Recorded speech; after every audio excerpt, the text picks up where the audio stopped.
আজকের ভিডিওতে আমি জানাবো pixel LED multi language WiFi কন্ট্রোলারের ব্যাপারে।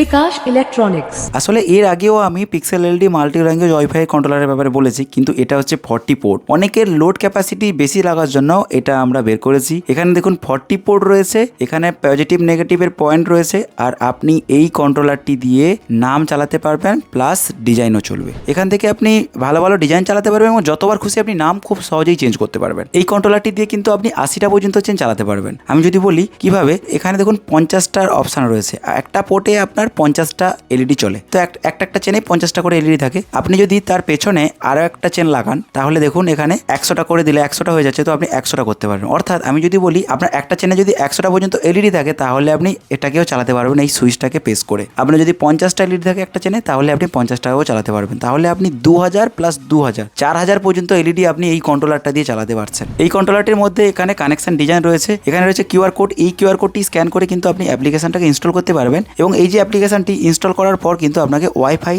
পাসওয়ার্ড দিয়ে আপনাকে কানেক্ট করে নিতে হবে এর সিগন্যাল। এখানে দেখুন পাসওয়ার্ড দেওয়া রয়েছে 1234 1234। এটা কানেক্ট করার পর আপনি অ্যাপে গিয়ে এই কন্ট্রোলারটির মধ্যে যে নাম রয়েছে, যেটা নাম চালাতে পারবেন এবং নামটা কত স্পিডে যাবে সেটাও আপনি চুজ করতে পারবেন। ওখানে অপশন রয়েছে। এটার ব্যাপারে ডিটেলস ভিডিও ডিসক্রিপশনে লিঙ্ক দেওয়া রয়েছে, ওখানে গিয়ে আপনারা দেখতে পারেন। এটা এখন বর্তমানে মেটাল বডিতে, তার জন্য আরও সুরক্ষিত, আরও মেকানিক্যাল স্ট্রেংথ বেশি। আপনারা চাইলে এটা নিতে পারেন আমাদের কাছ থেকে। বেস্ট প্রাইজে আমি আপনাদের এটা প্রোভাইড করতে পারবো। ভিডিও যদি ভালো লাগে থাকে বন্ধুদের সঙ্গে শেয়ার করবেন, আর আমার চ্যানেলটি খুবই ছোট, তাই রিকোয়েস্ট করবো অবশ্যই চ্যানেলটিকে সাবস্ক্রাইব করবেন। দেখাবে অন্য একটি ভিডিওতে। সবাই ভালো থাকবেন। নমস্কার।